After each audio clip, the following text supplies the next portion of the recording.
Okay, so when baby update, obviously you can see it's not good because I have been crying my eyes out.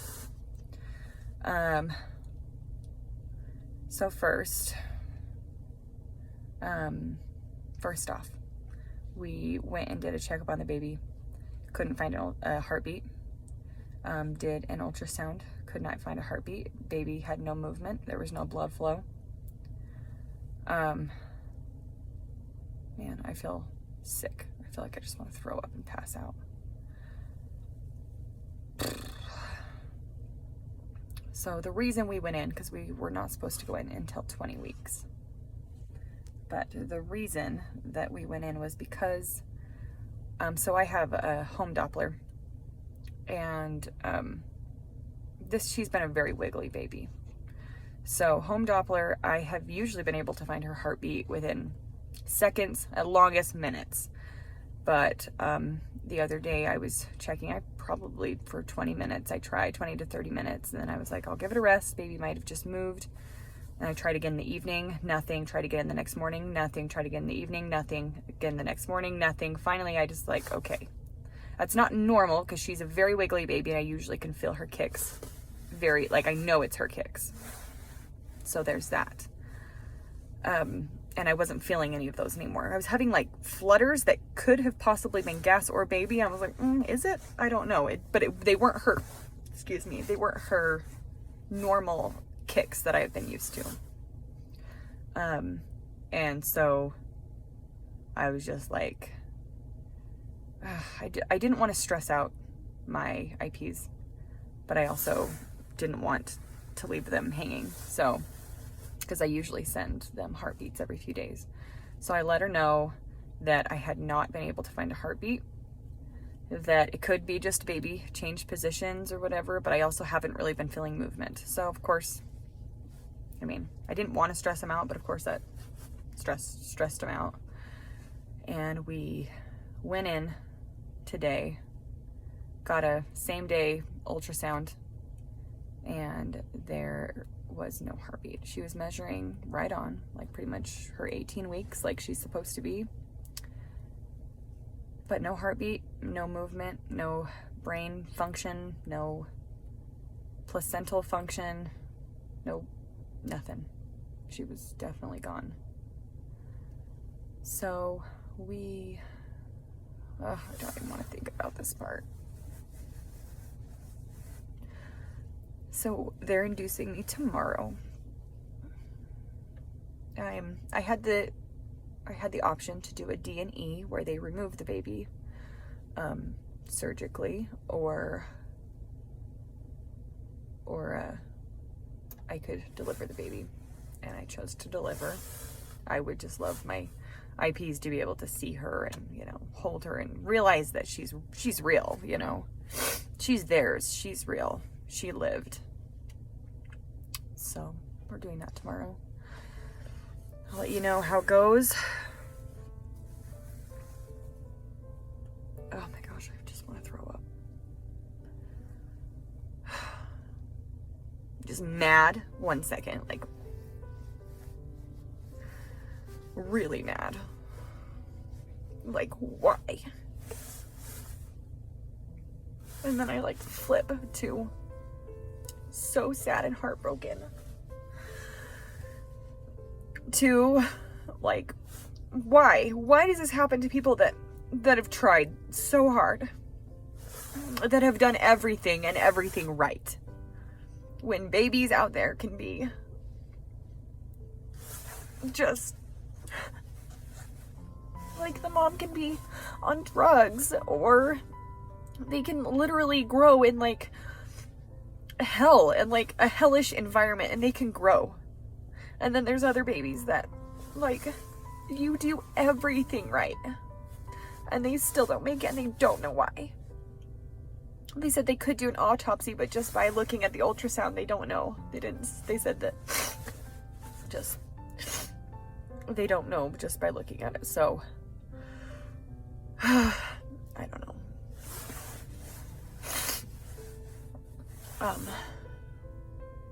So yeah. Oh, I have such a headache right now.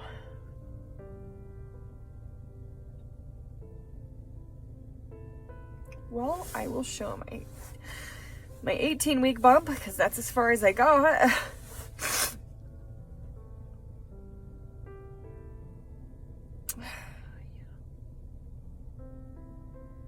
Maybe that's all the time she needed. I don't know. Either way, I'm feeling all the emotions. Mad, sad, all of it.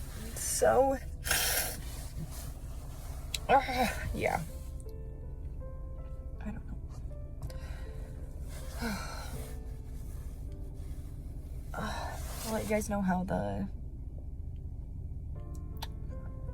delivery goes.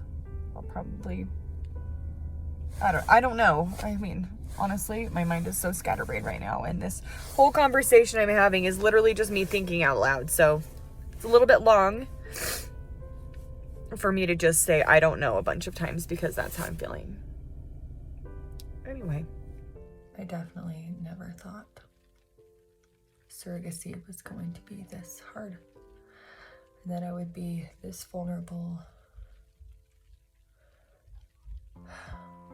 to any of it. One of the hardest experiences that I've gone through, aside from my own siblings' losses. This whole experience has been eye-opening and raw.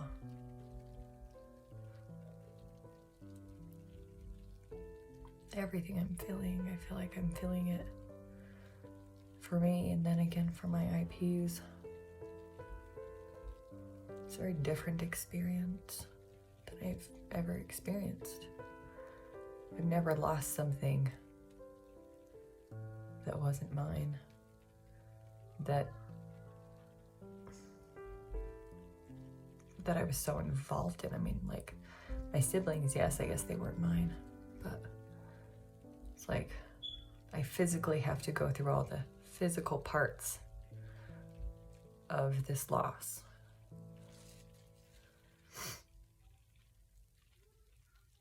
But it's like, I don't know, just different. Very gross. Just different than I could have ever imagined. So we're home from the hospital now, about 24 hours later. They kept me overnight. They originally didn't know if that's something they were going to do. They said they'll just have to play it by ear. And they kept me overnight because I lost quite a bit of blood. And they were debating whether I should go to the OR to get DNC, or if I should stay and get a transfusion. They were trying to debate that, but everything turned out good. I didn't need either. They just monitored me really closely and kept me overnight, and it ended up being good. So I lost, what they say, in total in the end, it was like 1,800 cc's or something like that. Does that sound right? They said like a liter, or yeah, a liter? I don't know. That doesn't sound a lot. Relatively lot of blood. But yeah, I actually feel really good. They even said with how much blood I lost, they were expecting me to be more fatigued, more dizzy, my iron count in my blood to be a lot lower and stuff like that, but I was doing really good. I actually feel much better this time than I did when I miscarried. When I miscarried and then like 6 weeks later had the hemorrhaging, I felt way more exhausted and drained that time. So yeah. Well, I guess I could just talk about the experience. So we went in yesterday for the induction around 2. I've never been induced before. So we went in around 2 o'clock yesterday, and they kind of just got us all situated, went through paperwork, all that kind of stuff. Then they gave me some different medications vaginally, so like Cytotec and stuff like that, to get my body going, get my cervix opening, and I started having contractions. They was more like cramps in the beginning. It just felt like really intense cramps, like just constant, not even like contractions where you get like a break. It was just constant cramping, and then it turned into more of contractions after a little while. It felt more like labor. It felt more like maybe labor around like a 7, like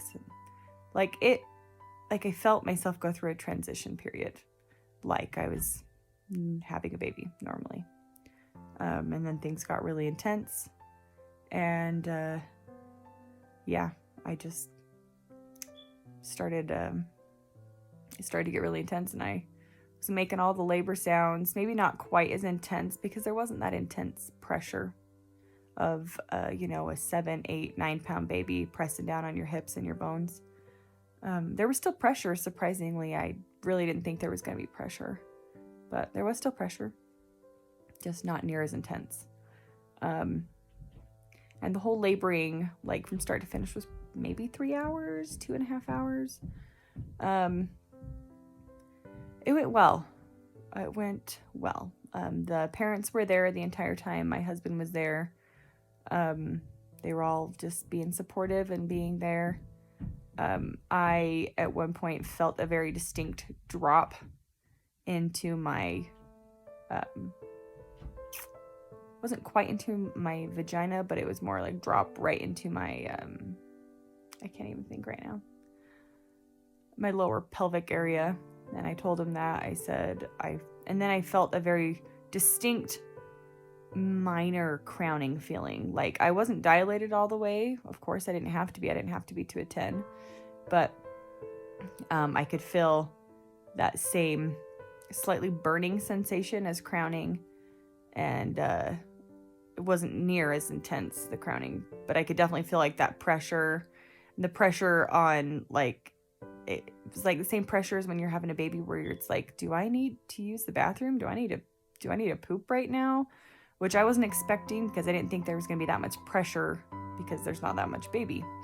But I felt all those same sensations, not as intensely, but they were definitely all still there. And so I just kind of gave a little more of a relaxing release, slight push, and the baby came out in call, and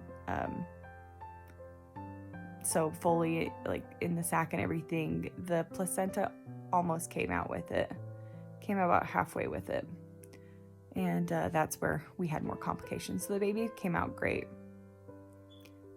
It was the placenta, and they told me the placenta might have issues because it's so early on in gestation that they didn't know. I mean, they said that placentas aren't supposed to come off. They're not supposed to be released from the uterine wall that early, so they don't really want to. So they had to manually kind of scrape off the placenta, which was probably one of the most painful parts. They kind of reach in, like I wasn't so fully dilated, they couldn't put their whole hand in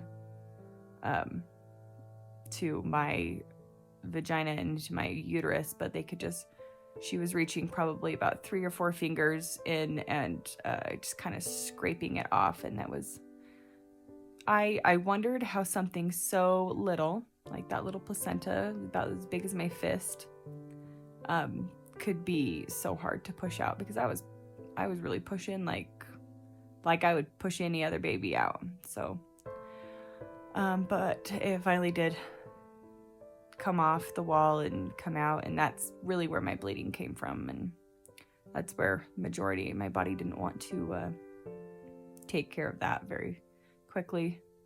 So that's where the main majority of the bleeding was, and nothing, they didn't ultrasound afterwards, and they said that it didn't look like there was any pieces of anything left in there. It looked great. So hopefully no repeats of last time. But yeah, it was, then we just got to hold her and see her perfect little tiny body. I can hear my husband outside doing something, but Yeah, her perfect little formed toes and fingers, and her nose and her mouth and her lips. Everything. It was just amazing. Could turn her around and see her spine and her ribs. She was perfect. She was perfectly formed and just perfect. She was beautiful, and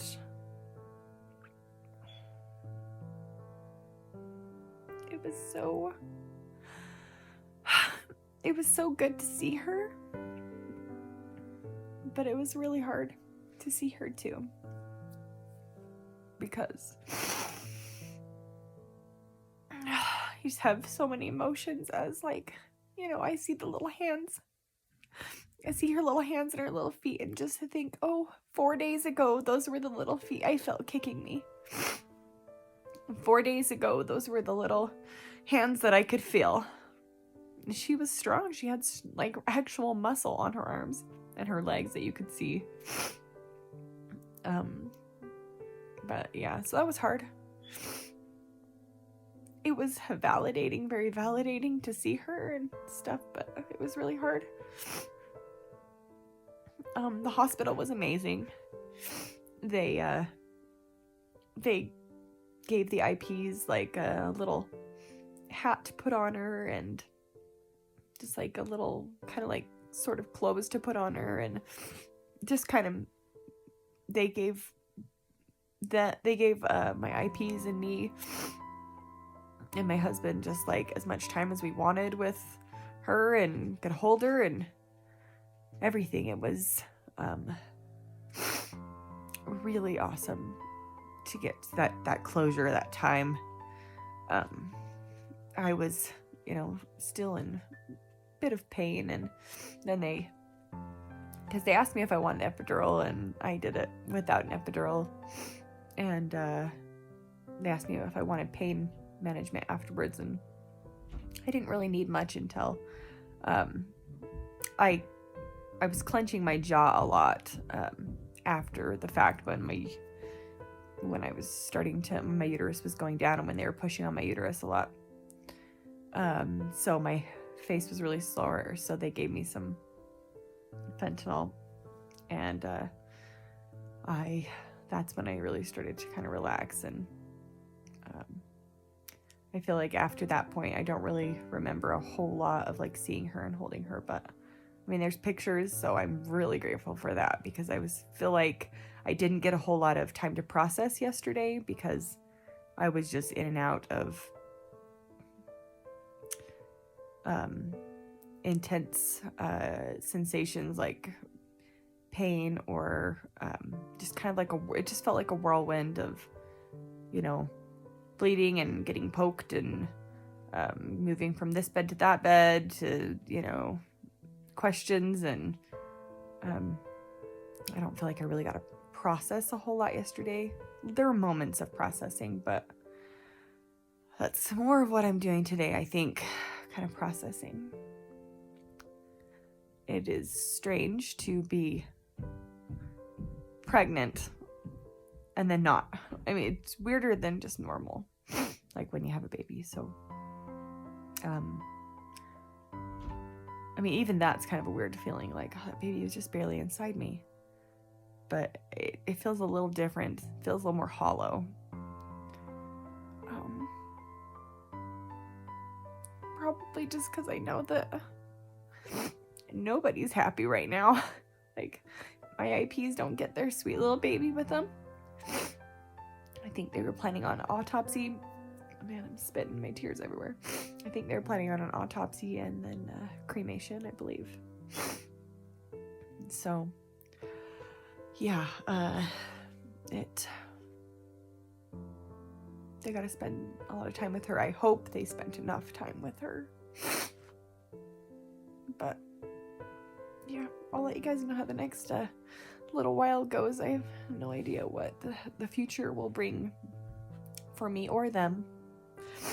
Surrogacy wise, I definitely know my body needs a break, and I think their hearts probably need a little bit of a break. So, but I will let you know what we continue to do and if we continue to do this or if it's more something else from here. So, but thanks for being a part of this and thanks for the love and support.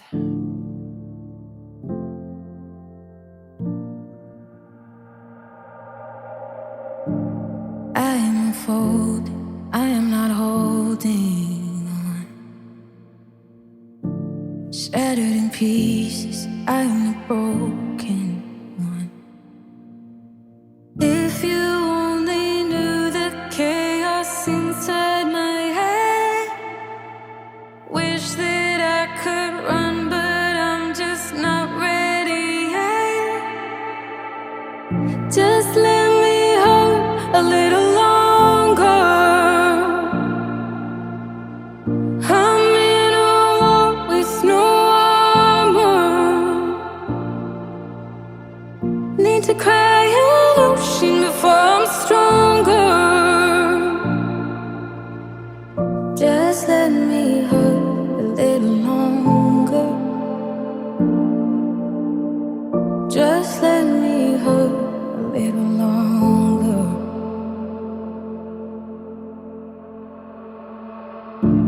Don't need a rescue, don't want a lifeline.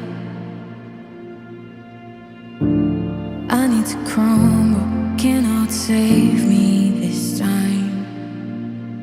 Used to think that being brave just meant moving on. Now I'll sink into the pain until it's all gone. Just let me hold a little longer. I'm in a war with no armor. Need to cry an ocean before I'm stronger. Just let me hold a little longer. Just let me hold a little longer.